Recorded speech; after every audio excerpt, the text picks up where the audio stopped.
Hello and welcome to the Rational Black Thought Podcast. I am your host, Neil Grio, and this is episode number 251. It is October the 11th, 2025. And our title for the episode this week is the same as the quote of the week, and it's very short. It's just see the through lines. And that episode and the quote of the week came from I participated or attended, I should say, an event last weekend in Houston, which was titled A Conversation with VP Kamala Harris, where she was on her book tour. It was a very, in my opinion, very good and motivating conversation that she had with the moderator. But there was something that she said that really caught my mind and stayed with me. And that was, she was talking about see the through lines. And when she said that, she was talking about what led up to where we are today. And I, in thinking about that, I felt like that was very, very good information and direction. It's to see the through line, see the connectivity, the events that connect together to bring us to a particular place in time. And so today's theme throughout the entire podcast is going to be based upon what Kamala Harris said.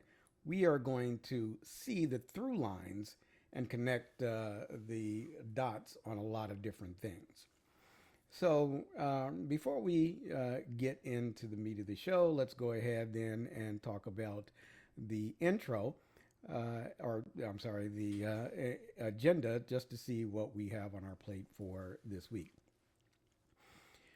So first off, the intro, which I'm going through now, and then we're going to have quote of the week. And as I said, the quote of the week is going to be, again, Kamala Harris, the same as the title that we just talked about. After that, we're going to get to the segment Unmasking the News, and we're going to talk about several stories, and in all of them, we are going to be connecting the dots. So the first one is how the GOP court coup moves us closer to a one-party rule. And what we're going to talk about is how the Republican Party went about putting together a process whereas their authoritarianism is supported by the law of the land, or at least as interpreted by the courts that Donald Trump controls. After that, the next story is the through line of capitalism's collapse. So there was a recent poll that came out that I'm going to talk about capitalism and its the way it is seen within the United States of America, and who's for it and who's against it.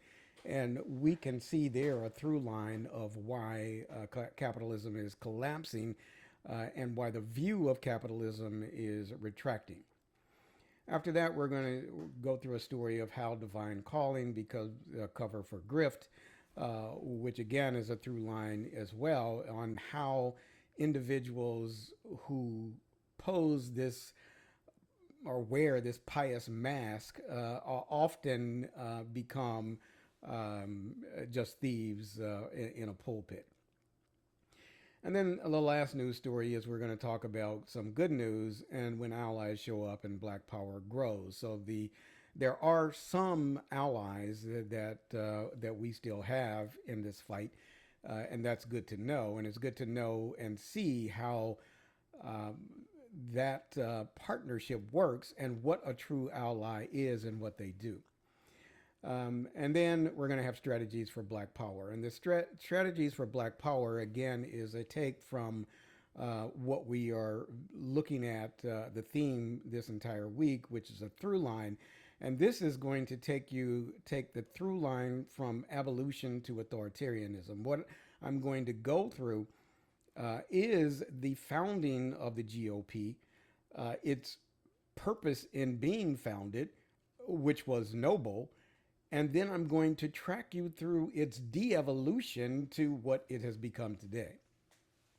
And as we go through that process, I am going to extract the strategies that they used to get to where they are today, where they have full power over the executive branch, the lower house, the upper house, the judicial branch. They have control over everything. And they did it by this deconstruction and de-evolution where they sold out for power. And we're going to see how they did it and what we need to do in order to counteract that. After that, we'll have reflections and call to action, and then we'll close out things for this week. So let's go ahead then and move on, and we are going to first go to the quote of the week. So we'll take a quick break, and when we come back, we'll have the quote of the week with Kamala Harris.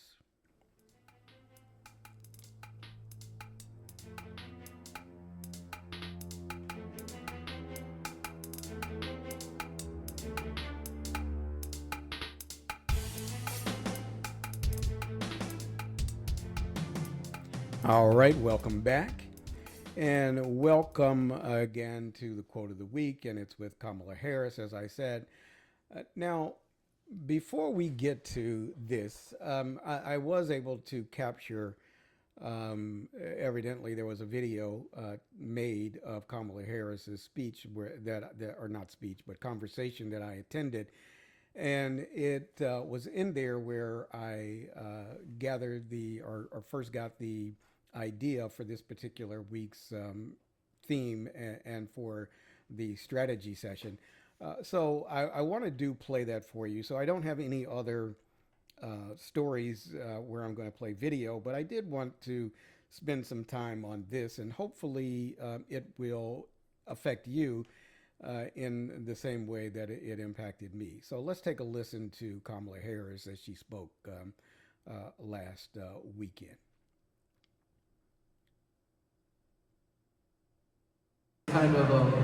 You just kind of blur it from your memory. I think we all felt some sort of collective grief, and I hadn't thought back to that night, and I remember that night. Now, just for some context, because I'm starting well into this conversation, what the moderator there was talking about was election night and the disappointment and, quite frankly, fear that he felt at the time. And so that's what he's talking to Kamala or VP Harris about at this time. I cried. One, because I knew you and I knew you would have been an amazing president. But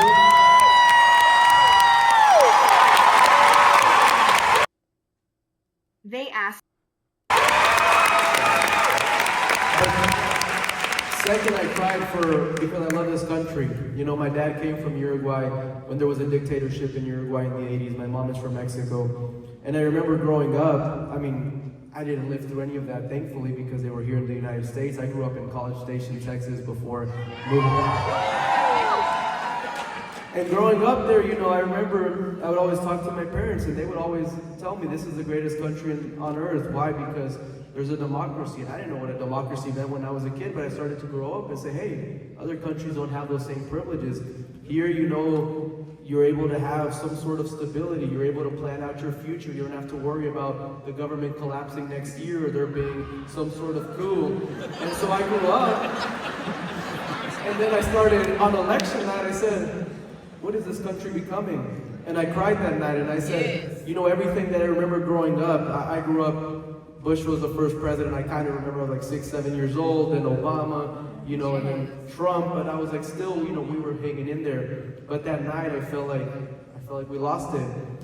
But then over time, a week passed, 2 weeks passed, I came back to Texas and I started talking to people like the ones in this room, and I realized the fight continues, like you said. Yes, This is a setback, but it's not the end. And when I read your book, I just had those feelings reinforced, and now I feel more energized than ever to say, we're going to make it out one way or another. And this is a 250-year-old country, and we're not going to let it slip away because 4 years of a bad administration. And I'm just happy. I wanted to personally thank you because this is something I talked to my parents. They said you should, not everyone would write a book after what happened. Some people would just disappear. I think many people would say, you know what, I'm out. You can be anywhere in the world doing whatever you want to do, but you decided to come back, write a book, and not only write a book, visit the whole country and speak to people. So I think that's really admirable.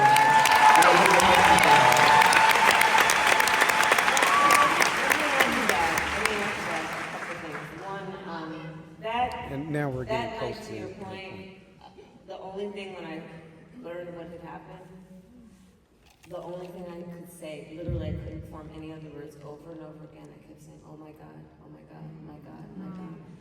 Because I knew what it would mean for our country. I mean, this is where, look, we predicted it all. Exactly. Except I did not predict the capitulation.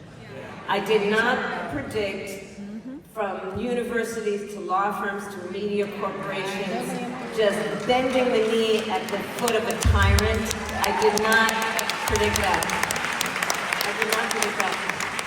But you reminded me of something else that it was important for me to write about is, you know, and this is about also the Democratic Party, back to your earlier question. We have to understand that in this fight, this is not just about Trump, okay? Here it comes. Let's remember that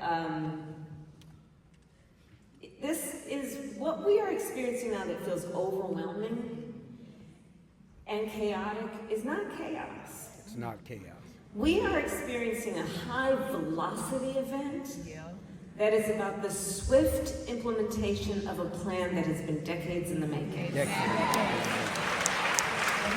And we have to see that for what it is. We have to see, you know, now all of a sudden everybody's realizing Project 2025 and Trump are connected. Yes. For real. Right. Exactly. Great. But here's the thing, remember, if you look at it from, you know, when I was in college, Ronald Reagan was president. And I talk about the path over the decades from Reagan's celebrity to Newt Gingrich's just base language and rhetoric to Pat Buchanan's nativism. Check it out. Paving the path, those three among many, for what we now see in the White House. See the connections. See the connections. Understand that when we talked about Project 2025, they didn't come up with that overnight. It is the product of the Heritage Foundation. It is the product of the Federalist Society and work that has been done over decades. And they were just waiting for the right moment to have somebody in the Oval Office who would help it pop. Yes. So this is to say, again, about the hard work. One election is not going to be enough to do the deep work we've got to do to see what's at play. And again, this is where I say Texans are always in it for the long run. You're always in it knowing, you know, we don't fall for the okie doke of the moment. We have work to do that is about seeing what we must do in the immediate moment, including bringing up the ability of people to afford their everyday lives. And we must see a pattern that is at play about an agenda that has been a long time in the making and is being implemented now and will continue to be implemented if we're not paying attention to what they've been doing around everything from gerrymandering to leading up to a United States Supreme Court being what it is. I know what they've been trying to do with courts here in Texas, and I know people have been fighting on that piece, right? All of that is a part of this. So we do ourselves, and we do Democrats a big disfavor to think it's only about one man, because there's a whole lot at play right here. Exactly. Yeah. Well, one thing that really... All right, so that's what I wanted to show for that right now. And again, what Kamala Harris was saying is that we need to see the through line. We need to see how all of these pieces really came together. So she wasn't, when she was, and later on she just said we have to see the through lines. That was a quote from her. But she wasn't offering a slogan. She was giving a method for understanding power. To see the through lines actually means to trace the hidden logic that connects what seems disconnected. It is how you identify the recurring themes, motives, and structures that turn isolated events into a coherent story. If you're watching this on YouTube, you can see that I have a graphic up that shows story beginning, story ending, and then a line and various threads through it. Each thread represents a through line. The way that you understand where you are or how you got to the end of the story is by understanding the individual through lines. So in literature, a through line is the spine of the story. It's the invisible current that links the plot, character, and purpose. In life, it is the thread that ties your experiences together, the pattern that reveals your deeper mission. And in politics, seeing the through line means to recognize that what we face today is not new. As Kamala Harris said, it's not new. It's decades in the making. It's just the latest chapter in an ode deliberate design. So when Kamala Harris said to see the through lines, she connected Reagan, Bush, Pat Robertson, Newt Gingrich, the Tea Party to Trump. Different names, but same narrative. The Republican Party has spent over a century perfecting the art of adaptation, reshaping itself whenever necessary to keep power, even as it's so eroded from its abolitionist idealism into a anti-black authoritarian party. And I'm not even sure that their founding was noble. It may have only been because they felt that was a winning strategy. That is, that they felt abolitionism was a winning strategy in politics at that time. Once it failed, once it ceased to be a winning strategy, they quickly changed, which shows you that it was not about the core of who they were. It was a strategy for winning.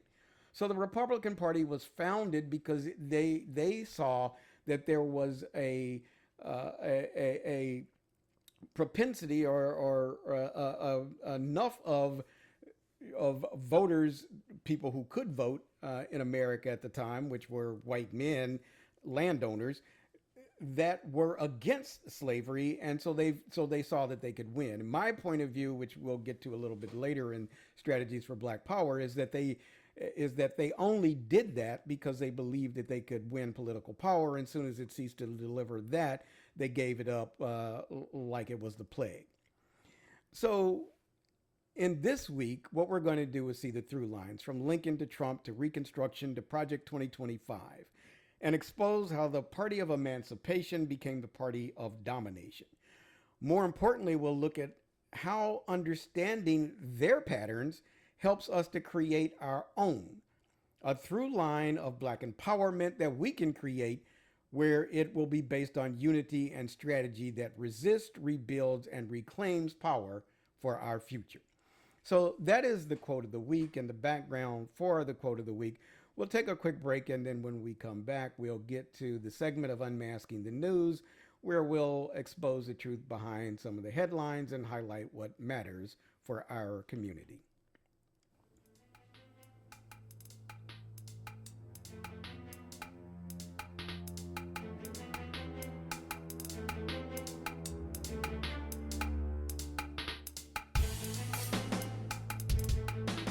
All right, welcome back, and welcome to Unmasking the News. And we have quite a bit on our plate for today, so let's go ahead and get to it. First up is how the GOP's court coup moves us closer to a one-party rule. That is our democracy update story for today. The next one is the through line of capitalism's collapse. So in this particular week, last week I didn't have two political stories. In this case, the second one is somewhat political, but it's more economic. It's about capitalism and capitalism's collapse. And then the third story is our religious news update on how divine calling, that is, quote, divine calling, becomes a cover for grift. And then we'll end with some good news. When allies show up, Black power grows. All right, so let's go ahead and get to it. So first up, we are going to talk about now is the way that the court systems themselves have been transformed by the GOP. And as Kamala Harris said, not just by Trump, because this was going on long before Trump, but it has been transformed to one that is now supporting authoritarianism rather than fighting for democracy. And if you're checking this out on YouTube, you see that I have a graphic up of one-party states, and it shows China, Cuba, Vietnam, Eritrea, Laos, and North Korea. But the fact of the matter is that the United States is probably grayed out on that list right now, but coming into focus. So they tell us that it's sudden, that in 2025, a Supreme Court case, that's what this news article had to say, by the way.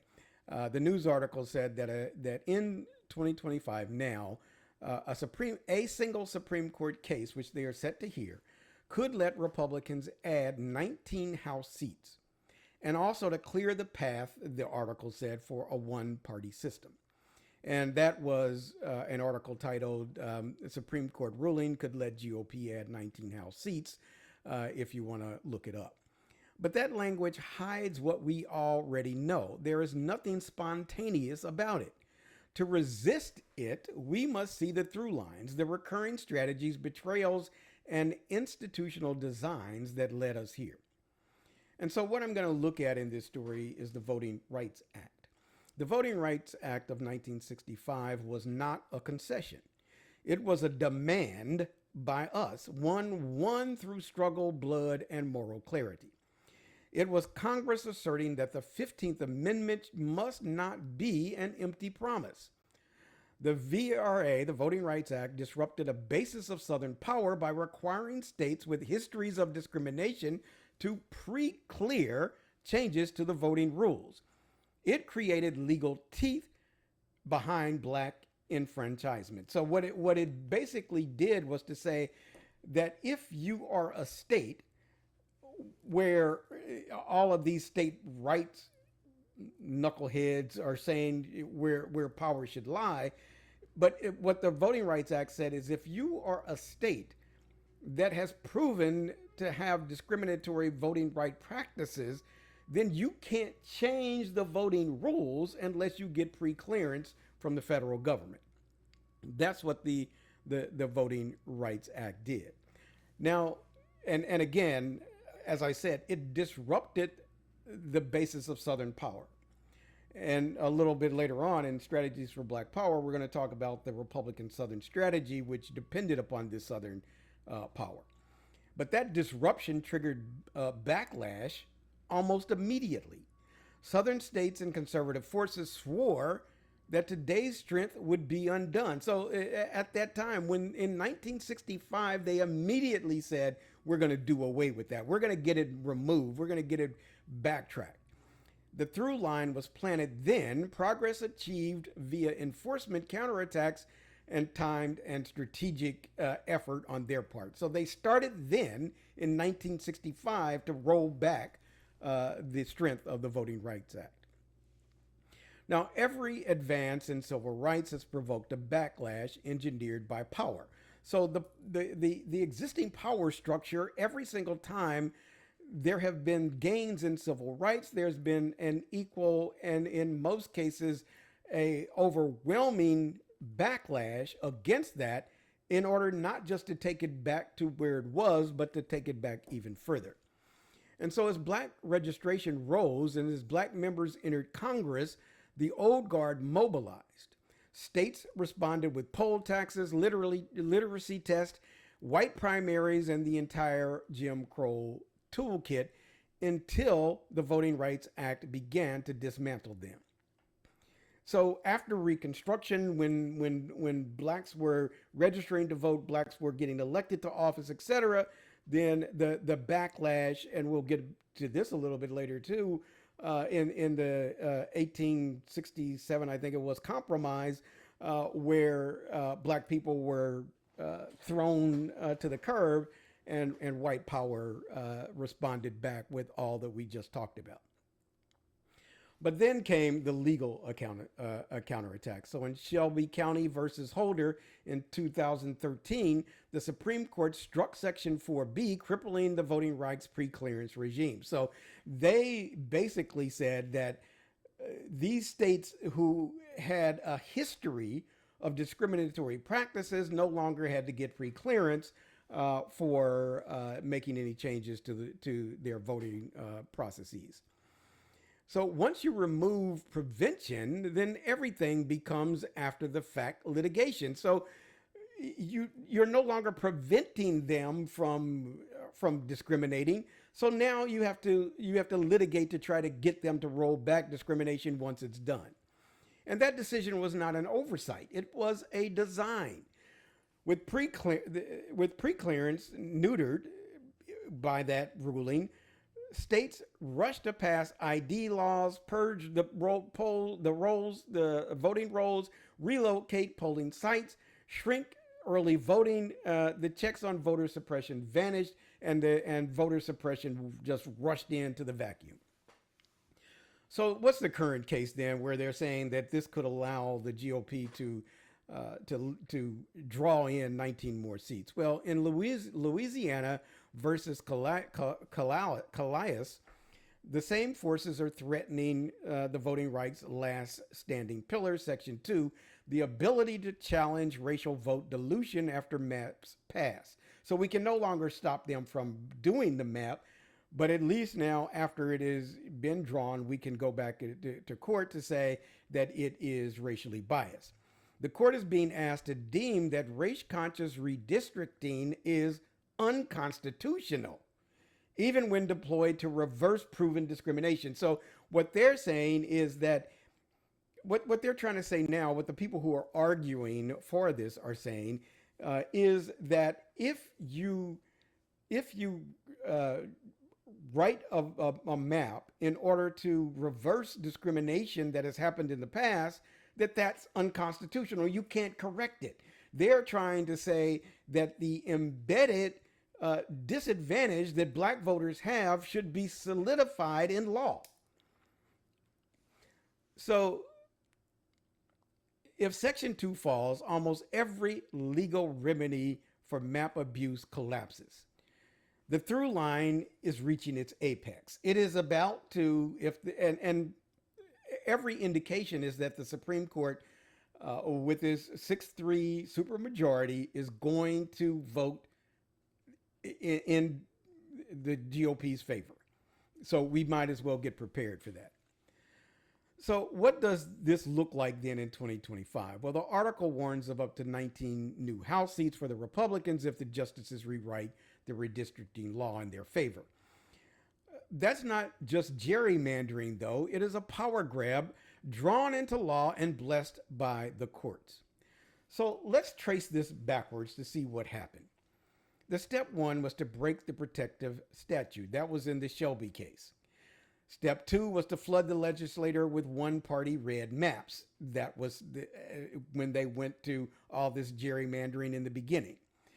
Step three was to insulate those maps via the courts. So they put all of these federal court judges in place so that they would win on the merits, and now they have control of the Supreme Court. Step four is to reap the legislative majorities that resist reform. So a lot of these states now have supermajorities in their state legislators. And step five, the final step, is to turn minority rule into normalcy. So, and that's what they're attempting to do. They're attempting to say that no matter what percentage a state has of black and brown residents, it is still okay to draw a map where that only the white majority is represented. Only. That is going to be legal. So if the courts allow this, they will not just rewrite the maps. It's beyond that. It's that they will rewrite democracy itself. And you might say I sound like an alarmist, but here's why this is an existential threat. This is not an academic debate. It is a pivot from democracy to autocracy in waiting. The legal architecture that allowed American democracy at scale depended upon checks and balances, and oversight, and enforceable rights. The Voting Rights Act was one of the few remaining checks on the raw power of state legislators and partisan mapping. If that is gone, then there's really nothing else that we can turn to. Wipe out Section 2 and you remove the last legal break. The GOP doesn't have to win 50% in black or multiracial states. They just need to engineer maps so that the black and brown voters are permanently fragmented, cracked, packed, diluted, and then they say, don't blame us, blame the system, blame the numbers. Or don't blame us and don't blame the system, just blame the numbers. You guys just lost. So that's how you convert a multiracial electorate into a powerless outgroup. That's the final act of the through line. Now, what can we do? Well, we can rebuild, resist, and try to reclaim, but this is going to be a difficult fight, and it's certainly going to be multi-election, and it may even be multi-generational. If their strategy is continuity, ours must be continuity as well. That is, we have to persist. But instead of persisting with lies and misinformation and bullshit, we have to persist and have continuity around truth, resiliency, and adaptation. So here's the through lines that we must forge. Vigilance in states, not just parades and marches on DC. We need to protect state constitutions, pass voting rights acts at the local levels, and litigate proactively. When federal law falters, state shields must rise. So in states where we have a voice, we need to make it count. We need to map defense as a perpetual duty. Don't just challenge maps after the fact, embed citizens map review. We need to be able to review them. We have public mapping tools, or we should have public mapping tools and community counting in every census cycle. Turn map making into civic infrastructure, not a backroom activity that happens behind the scenes. We need court pipelines that mirror theirs. So train, fund, and place judges, attorney general, secretaries of states, and clerks who see the enforcement as a moral duty and win the normative fight over legal legitimacy. So we need to make fair elections the legitimate and the norm. And then narrate discipline plus mass literacy. The most vulnerable tool is public understanding. We must make these fights legible. So we have to translate the math of wasted votes and explain packing and cracking and show how a single seat determines a rule that affects your rent, your child's school, and your very survival. And lastly, coalitional power and economic anchors. No resistant fund should be at the mercy of donors. Pull capital, anchor in black institutions, support civic nonprofits with real budgets. The Voting Rights Act was backed by mass movement. Our next defense must be backed by financial sustainability. We need to make our, later on in a slide I have, it's going to say that black wealth matters. And that's what we need to make our black wealth matter by funding and supporting the things that we care about. If we fail to see these through lines, we will continue responding piecemeal, shocked, outraged, dismayed, while voter power vaults ahead, while power vaults ahead, while the oppression vaults ahead. But if we map the architecture, name the strategy, and place our pieces deliberately on the chessboard, then we don't have to be surprised. This is not just a fight over red lines on a map. It is a fight for the meaning of the republic. And if we don't trace the through lines now, we'll watch the last pillars of it fall into silence. Let that not be our legacy. Let it not be that our generation here in 2025 let democracy fall and put all of our children and all of those that come after us into a country in the United States that it has an authoritarian dictatorial rule, and where we have all of the same problems that we had under democracy magnified. Don't let that happen on our watch. All right, let's go on to the next story. And in this particular case, what we're going to talk about is capitalism.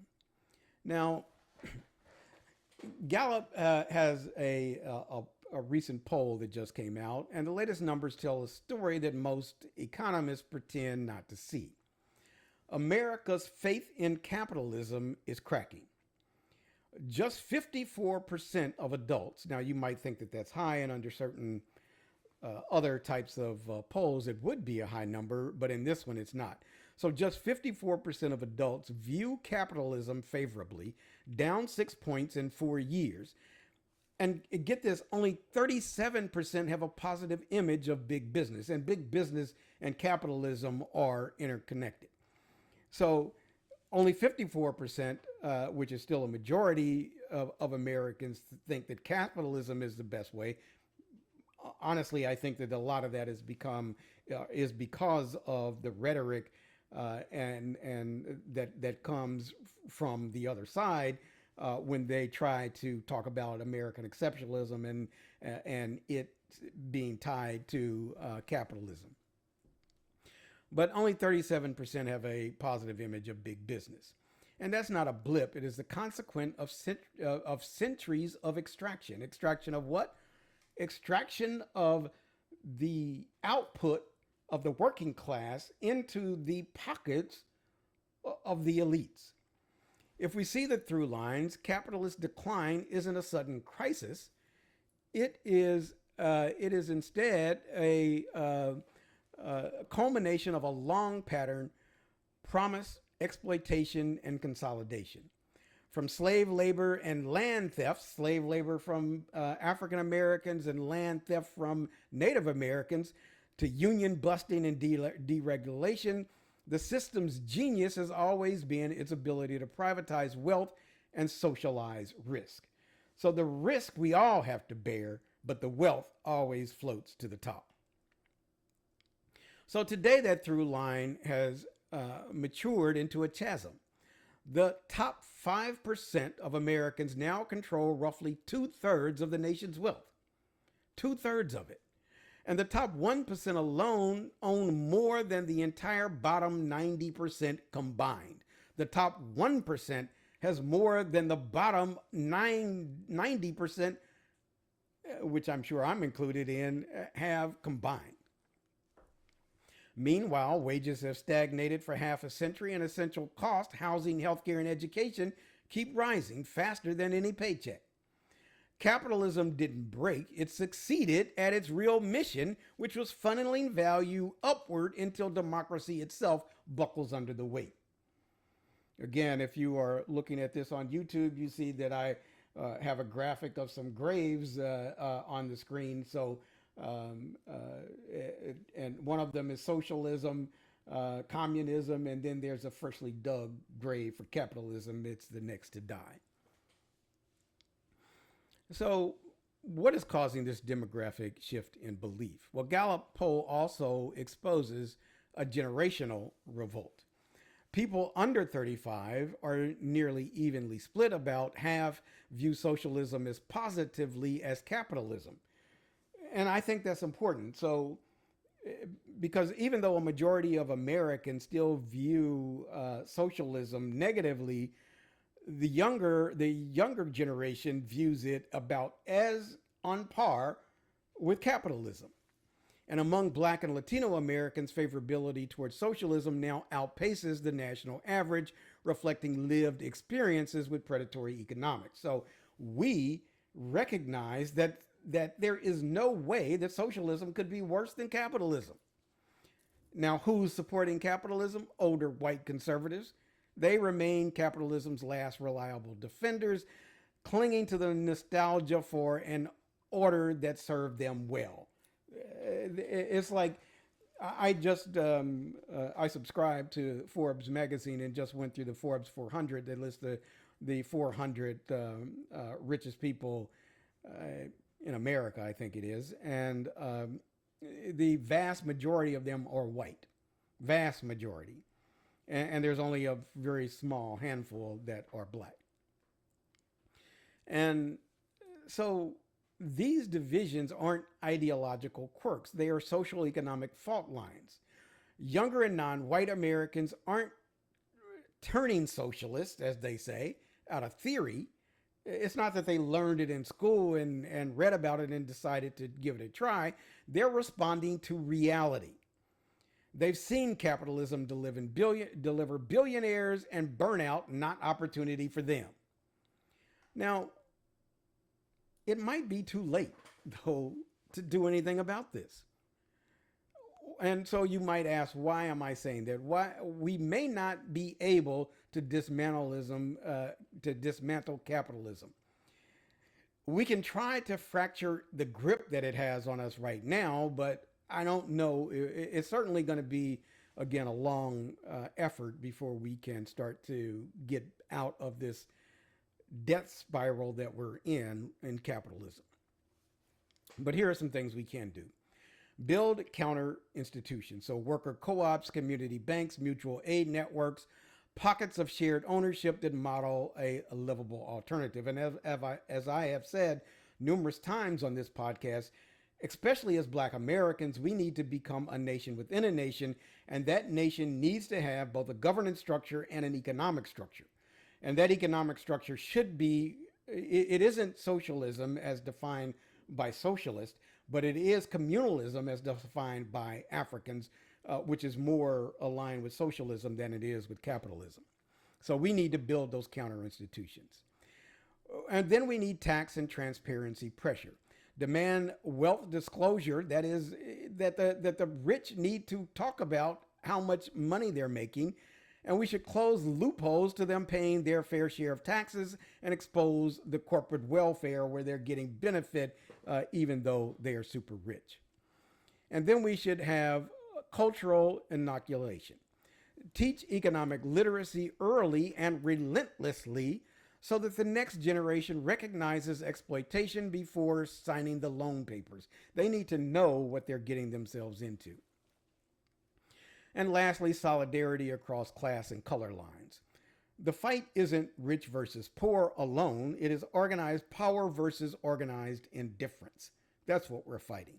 So we need to make sure that all of us that are in the 90% hold the 1% accountable to pay their fair share.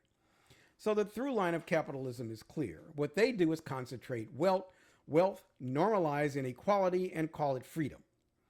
The question now is whether we can write a new through line, a story not about wealth accumulation, but about, and not just about survival, but by sharing what we have so that as they say, a rising tide raises all boats. It isn't that we are asking the rich to be poor. They can still be super rich, but they should pay their fair share in taxes, and they should, and we should, as a collective group, put a social safety net around those that are less fortunate than we are. And the reason that all of this has happened is because the free market was never free. It was never free. And if we don't replace it with justice, it will replace democracy with control. It is the big businesses now already that are buying the government. And we saw that with Elon Musk's short stay in the government, where he just fucked up everything. But even after that, when a lot of people were down on him and all of that, he's at the top of the Forbes 400 with now $500 billion in net worth. $500 billion, $500 billion. And he is expected to become a trillionaire in the next decade or so. And the other thing that the Forbes 400 does is also to note put a philanthropy score on each of the individuals that are on the list. And you know what Elon Musk's score is? It's 1 heart, which is the lowest they give. He doesn't give his money. He does not support anybody but himself and his own power. And that is why we need to hold people like him accountable. All right, now let's go on to the next story.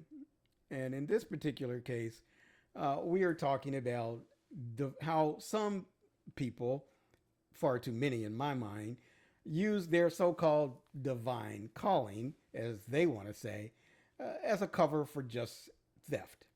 And I have up on the slide a little graphic that says pious thief. And it's a guy with a burglar mask on and a Bible in his hand. So here's what the story we're going to talk about, though. A former Huntsville pastor has pleaded guilty to wire fraud and filing false tax returns. And this was from ABC News. Now, a couple of points I want to make before we get into the details of his story.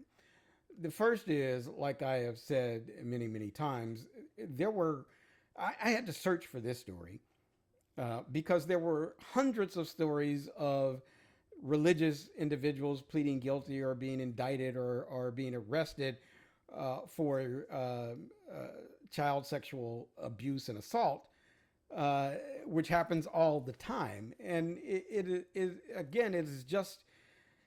so depressing to go over that every week. But I still want to point out, which the reason for this story is I still want to point out that these people are not living up to what they tell you should do.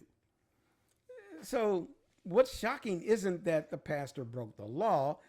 What's shocking is how predictable this keeps happening whenever religion becomes a bunker instead of a platform. So there is a pattern. You insulate someone, though, by a religious title. You give them aura and authority. The more damage they do behind the veil is what happens when you do that. Pastors, prophets, televangelists, all of them often walk inside fortified towers of trust with little accountability. Congregants are taught to swallow their spiritual leaders' words with faith, not skepticism. Financial books, charitable records, kingdom enterprises, all often hidden behind sacrosanct phrases like God told me or divine vision.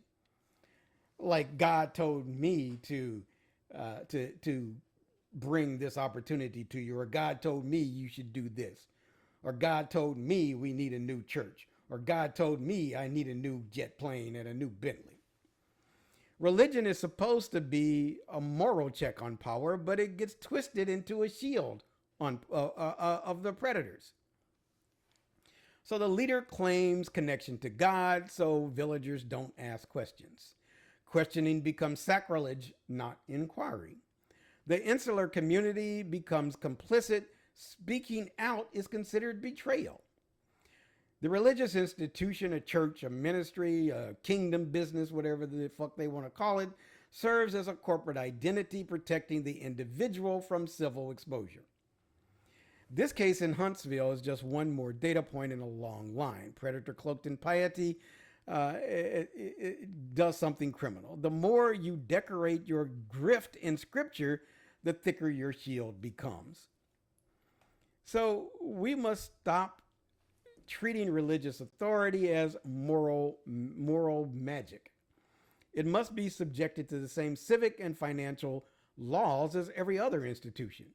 When a pastor signs tax returns and opens business enterprises, they step out of the sanctuary and into public accountability, or they at least should. And for the congregants, you should at least insist on transparency, ask for audits, demand public records. If your spiritual leader can't show you the books, their calling is doing you more harm than good.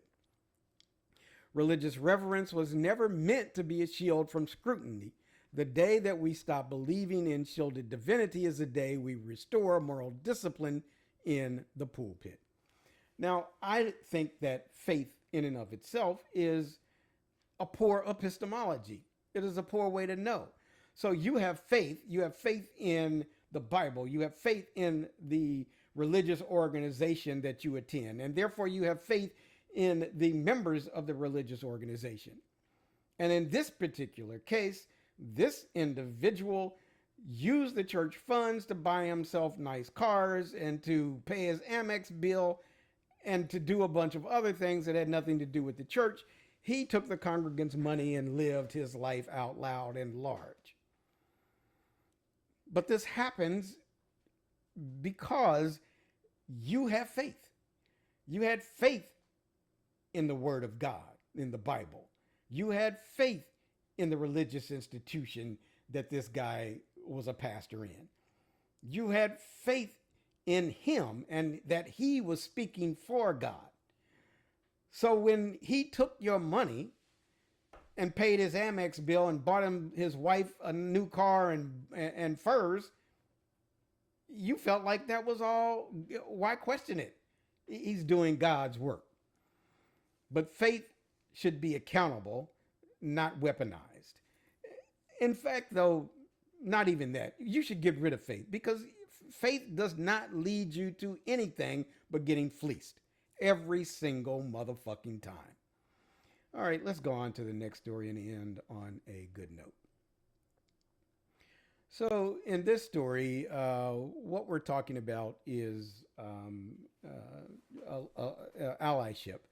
And typically I don't talk a lot about allyship because I don't, there are some good ones like this one that I'm going to talk about, but a lot of them are not good. And any allyship where the ally tries to take control of the movement is not an ally. That is a person that's just trying to take over and direct you in the way that they want things to go. But in this particular case, let's talk about this. Let's get away from it and talk about the good news. So in the midst of a systemic neglect and rhetorical hostility, some partnerships still shine.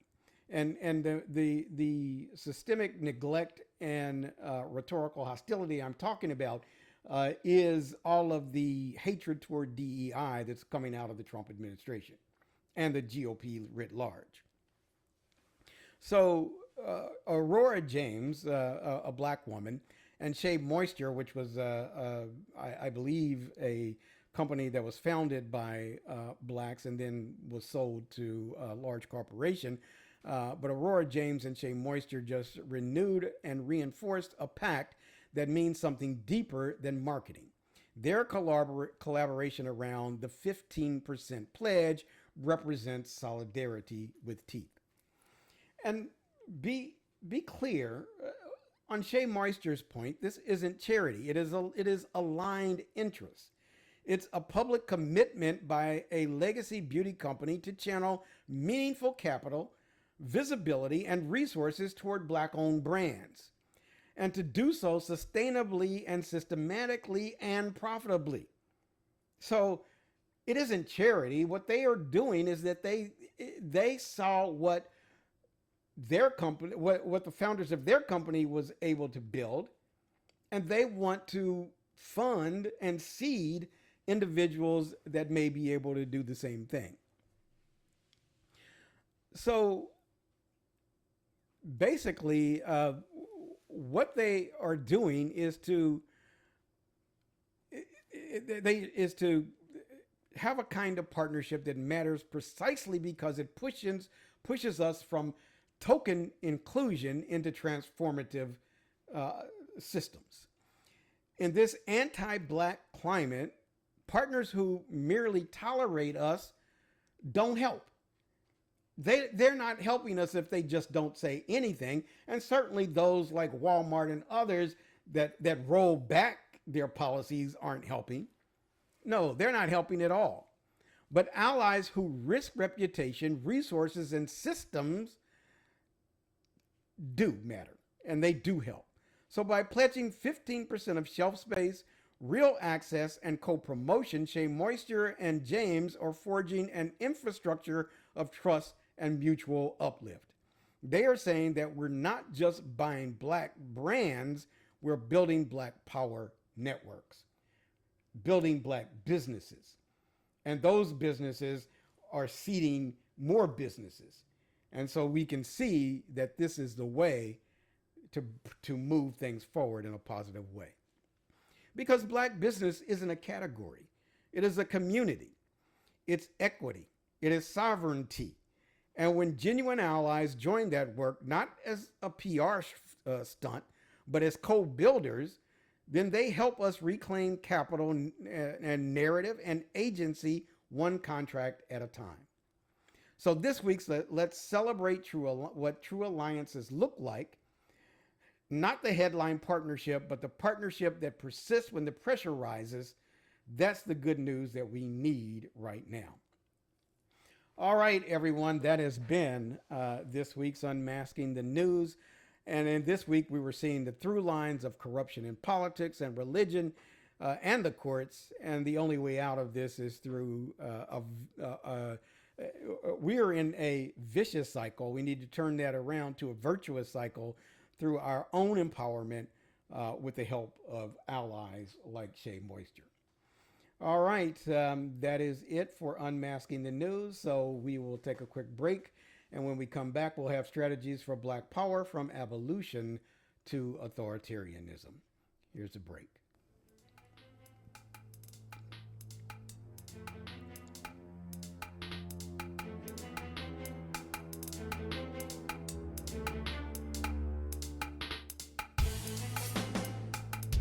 All right, welcome back, everyone, and welcome to Strategies for Black Power. And as I said, this week we're going to talk about abolition to authoritarianism. So here's kind of the opening of what I want to talk about. And if you're viewing this on YouTube, what I'm talking about is what the graphic shows, and it is a graphic. And it shows Trump is low on the evolutionary scale. And then it says the de-evolution of the GOP. It shows Abraham Lincoln and other Republicans there through Nixon all the way down to Bush and then Trump.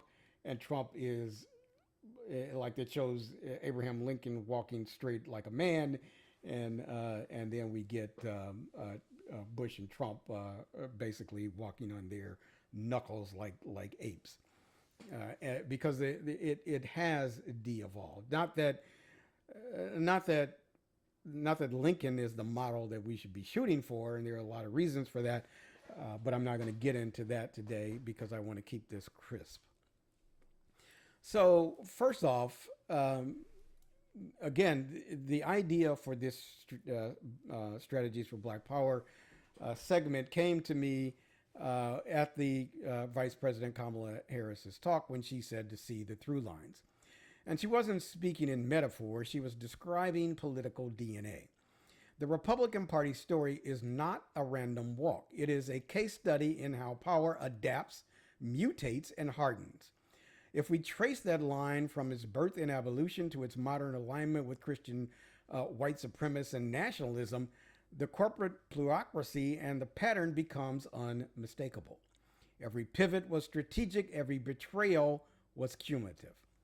So what began then as the party of Lincoln, the Free Soil, Free Labor, Free Men coalition, has become the party of Trump, Christian Dominist, and Project 2025.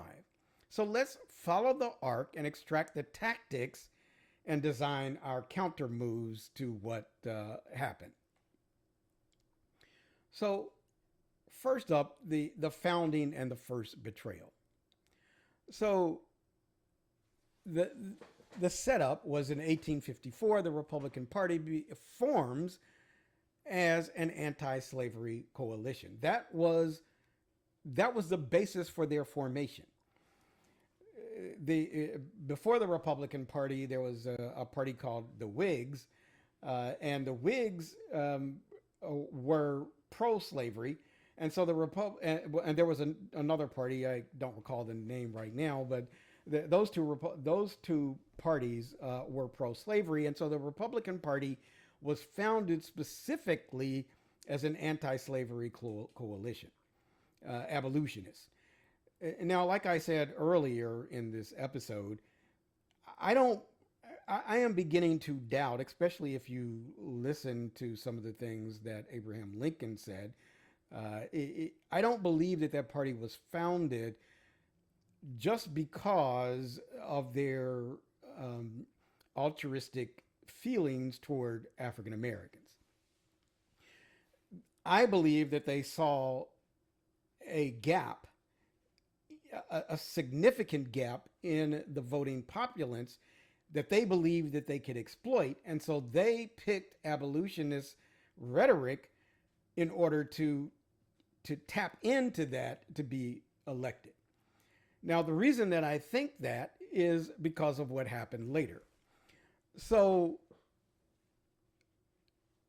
the party was founded again in 1854 as an abolitionist party, but by 1877, and you can see the graphic that I have on the screen, the compromise was that the Republican Party agreed with the Southern Democrats, or with the Democrats in Southern states, that the Democrats said that they would not fight the duly elected Republican who won the election. They wouldn't fight that if that Republican agreed to withdraw all the troops from the Southern states and to let them do whatever the fuck they wanted to do. And though the Republican was in fact the winner and didn't have to do that, to make it easier, the Republican did that and agreed to that compromise. So federal troops withdrew from the South while terror came back roaring back. Black political power was traded for the national unity, they said, but it was really for power. They traded it because they wanted to, they saw that in 1877, that election, or the 1876 election, they saw that it was a close election because the backlash had already started against the end of slavery. And so they saw that the gap that they exploited, that population was starting to diminish. And so therefore they wanted to realign themselves as, of course, as little as they could, but to realign themselves with the slavery racist party. So this was the first great sellout. And the principle was to exchange, for proximity to white comfort, exchange the protection for black people. So that pattern, moral posturing and then retreat, will repeat itself in the Republican Party for the next 150 years. So what was phase two of this de-evolution of the Republican Party? Well, by the early 20th century, the GOP started to remake itself as the party of business. So no longer was it a party of abolition. No longer was it a party of black rights. They decided to say that they were a party of business. And that shift is crucial because they aligned capital with whiteness. And at first it wasn't working because the whites were saying, well, you are saying that you're for business, but the Democratic Party which was the racists at that time, they say the white racists were saying, but the Democratic Party is saying that they are for business as well, and they're also against blacks having any power whatsoever, which is what we want. So what the Republican Party started to do then was to equate business with whiteness so that they could also pit themselves or pitch themselves as being pro-white. So Then comes the mid-century realignment. Civil rights threatens that comfort, and Barry Goldwater's campaign provides the template opposite big government, which is code for civil rights enforcement. Nixon perfects it through the Southern strategy, and that's what you see on the screen now, converting white grievance into electoral gold. Reagan sanctifies it at the Neshoba County Fair, invoking, quote, state rights on the graves of murdered civil rights workers. From then on, racism is no longer a moral defect. It is an organizing principle dressed up as ideology. And if you don't know what the Southern strategy was, you really need to dig into this, because this was the shift of the Southern Democrats, who were the racists in the Democratic Party, to the Republican Party. And Reagan and a bunch of others, Barry Goldwater and a bunch of others, got together and shifted the racists of the Democratic Party to become a solid base for the Republican Party. So then we move to phase 3, building the infrastructure of indoctrination. So enter the Reagan Revolution, but behind the flag and the free market lies architecture. You have Newt Gingrich, who weaponizes language. And go back and research this if you're not old enough to remember it. Newt Gingrich weaponized language, teaching Republicans to brand their opponents, the Democrats and independents, as corrupt, sick, traitors, others, people who are not like us, communists. Then you bring in Pat Robertson and the Christian Coalition to turn churches into precincts, pastors into party whips, and to take white Christian nationalism, which is white supremacy-based Christian nationalism, and use that as a basis to motivate their group.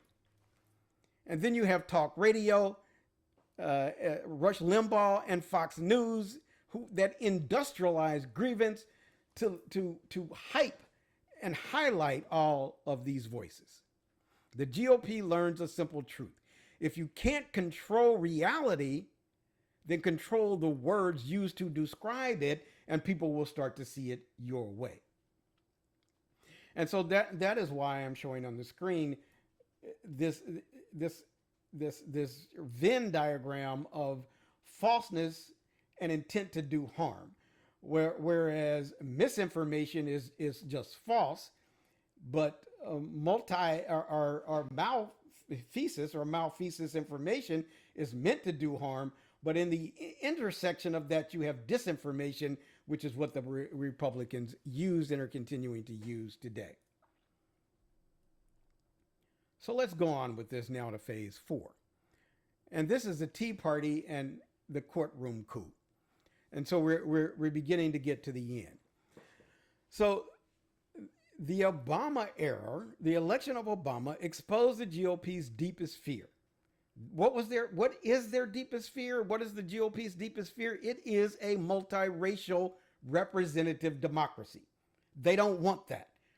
They hate that. They fear that. They are scared shitless of that. And so the Tea Party erupts, fueled by billionaires and birthers, channeling economic anger into racial panic, which, by the way, included Donald Trump, though he wasn't a billionaire at the time. He has now, since he's been able to perpetrate a grift on a massive scale in the White House on his second term. But then comes the real masterstroke after all of this. The Tea Party came in, but then they did court capture. The Federalist Society, founded in 1980 by conservative law students, becomes the vetting arm for judges. So this conservative Tea Party populated organization becomes the vetting arm for the GOP to determine who gets to be a judge. And while the Heritage Foundation supplies the policy blueprint and is the group that put together Project 2025. Their alliance forms a shadow government with 2 goals. The first goal was to pack the courts with partisans who will bless minority rule And the second goal was to redefine democracy as executive privilege, which they achieved. The phase 4 is complete. They took over the court and they used the courts to bless minority rule. And now they have redefined democracy through policy as executive privilege. By 2016, the playbook is complete. McConnell blockades Merrick Garland's nomination to the Supreme Court. Trump, guided by the Federal Society, lists and installs over 200 federal judges and 3 Supreme Court justices. Shelby County versus Holder in 2013 cripples the Voting Rights Act. Dobbs in 22 erases reproductive autonomy. And then Trump v. United States grants near total presidential immunity for so-called fucking official acts. It's done. The same institutions, the courts, that once checked power now sanctify it. The party of Lincoln becomes a syndicate for permanent minority rule through the courts, not the ballot box.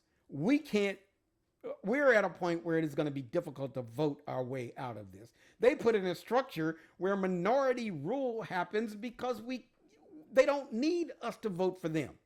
They win anyway. And so now let's go to the last phase of this process. And this is what Kamala Harris was talking about.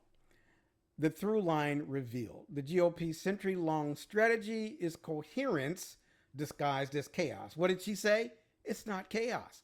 What you see looks like chaos, but it's not chaos. Here's what it is. It was these steps. First, to abandon moral principle when power demands it. So that's why I say the GOP was never based upon moral standards. It was based upon power. And so once the maintenance of power was not fueled by moral by a moral perspective, they abandoned the moral perspective. Secondly, translate prejudice into policy. So if you are part of a group that is a minority, then you, in order to maintain your power, then you have to translate prejudice against others into power. And then build ideological infrastructure through media, clergy, and law schools to sustain the lie. Capture the courts to fossilize minority rule, and then crown the executive, the dictator, as the chief patriot. And Trump, what did Trump call the January 6th rioters? Patriots. What does he call himself? A patriot. What does he call all of these individuals in his administration now that are attacking his enemies through the courts? Patriots. That's not drift. It is not even really de-evolution. It is a design. It is a design for power and minority rule. And this is what has happened. So that's how we got to where we are today. So what's the counter? What can we do? To meet strategy, we must answer with strategy. They didn't get here with all the power they have through chaos or through bumbling around. They did it through strategy and strategy execution, and now we need a strategy. The first strategy is to court counteroffensive. That is a counteroffensive in the court. If they seize the judiciary, we build the counter bar. We expand the judicial literacy in Black communities through law schools, civic organizations, and churches. We fund legal fellowships and candidate pipelines for prosecutors, AG, and judges who defend democracy. And we demand court reform, term limits for all of them, including the Supreme Court, ethics rules, including for the Supreme Court, circuit balance, including for the Supreme Court, and back candidates who will legislate that.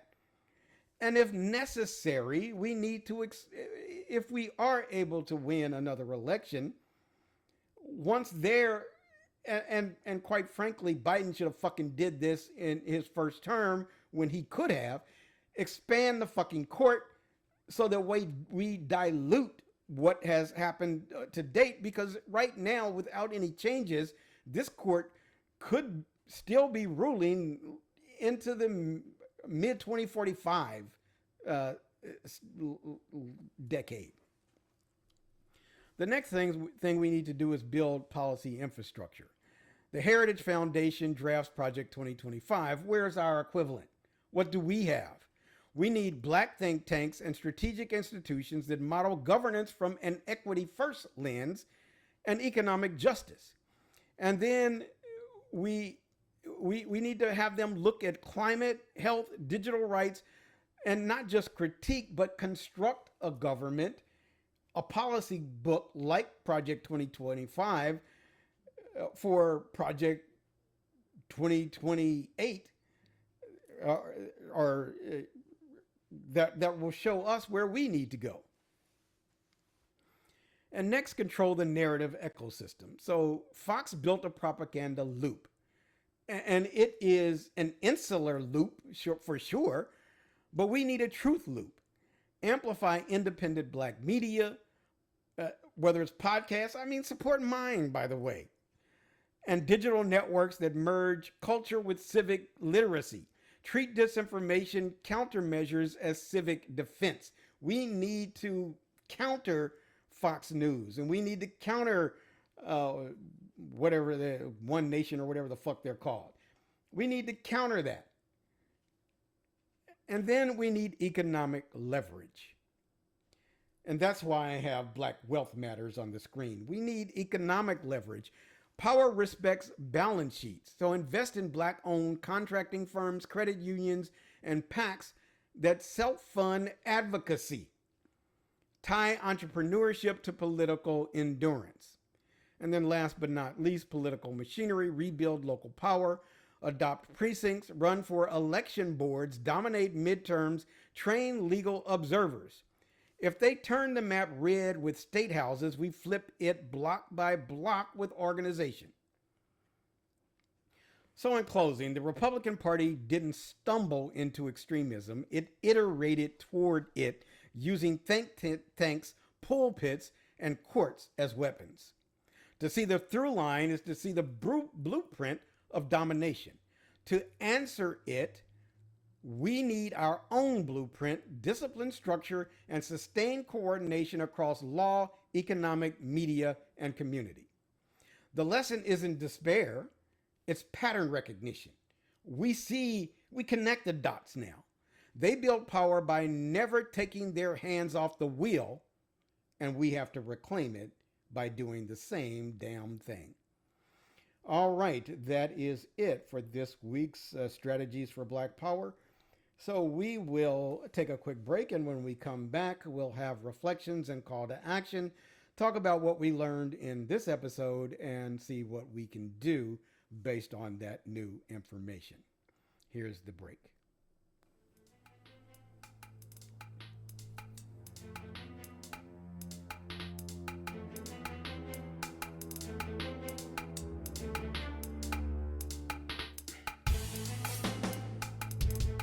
All right, welcome back, and welcome to Reflections and Call to Action.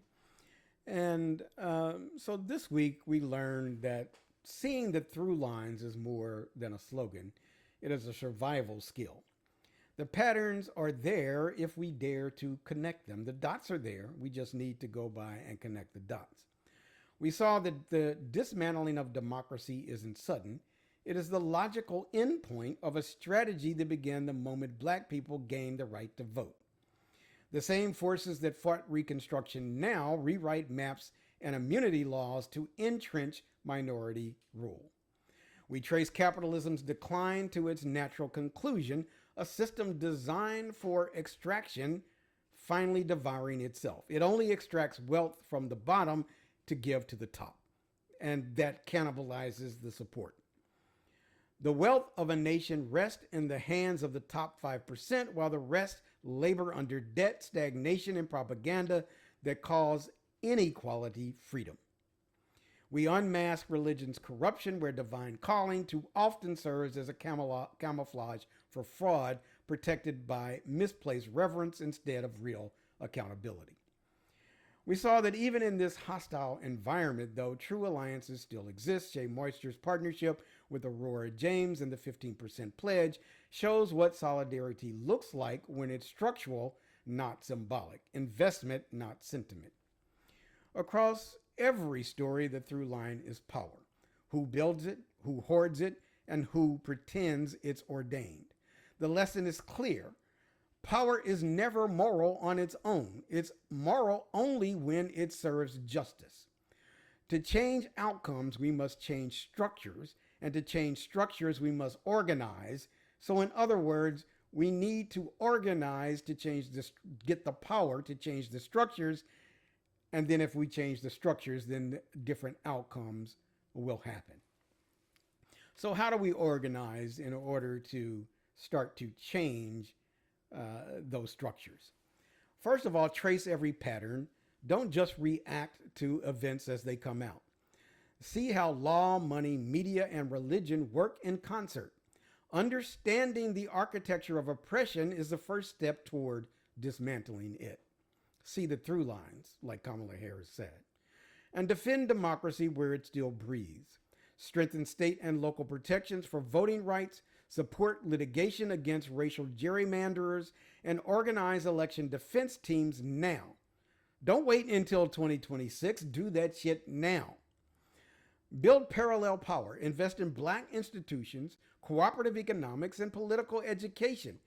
Our safety lies in capacity, not charity. We need to fund our own evolution and revolution. And demand accountability from pulpits and politicians alike. Sacred titles are not moral exemptions. Transparency is. We need to know what our politicians are doing, and if you are a believer, you need to know what side your preachers are supporting, your religious leaders are supporting, and whether or not they're just taking your support to fund their own lifestyles. And then we need to forge disciplined alliances. Partner with allies who commit resources and risk their own resources. Not just rhetorical alliances. We don't want people that just talk a good game. We want the people that are doing something. Build relationships that multiply impact across race, class, and geography. And this one is important. Control the narrative. Support independent Black media, educate the next generation in civic and economic literacy, and use every platform to expose how systems of power actually function. And last but not least, stay organized and stay focused. This struggle will not be won by outrage or faith, only by endurance, structure, and strategy. We are not powerless, but we are out of time for wishful.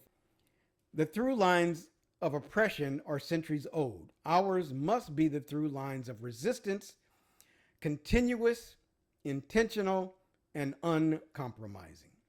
See clearly, act collectively, build relentlessly. This is how we reclaim the story and the future.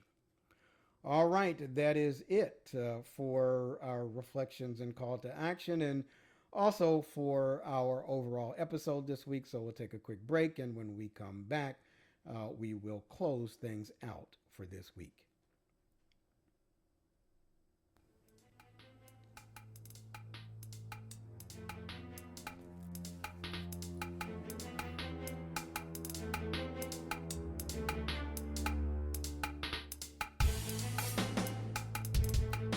All right, welcome back and welcome to the closing. So what I'd like to say first of all is no matter where you are watching this show or listening to this show, I'd really, really love to hear from you. So please subscribe. If you're watching on YouTube, you can subscribe to my channel. Please rate the show. You can like it on YouTube, or if it's a platform of if it's a feature of the platform where you're listening, give me a 5-star review. and also just share rational black thought with other people in your center of influence. I'd like to remind you that you can send me messages directly if you like. You can send those to feedback@rationalblackthought.com, and I'll be sure to share them on the show if you allow me to do so. And as I have said, check out the website.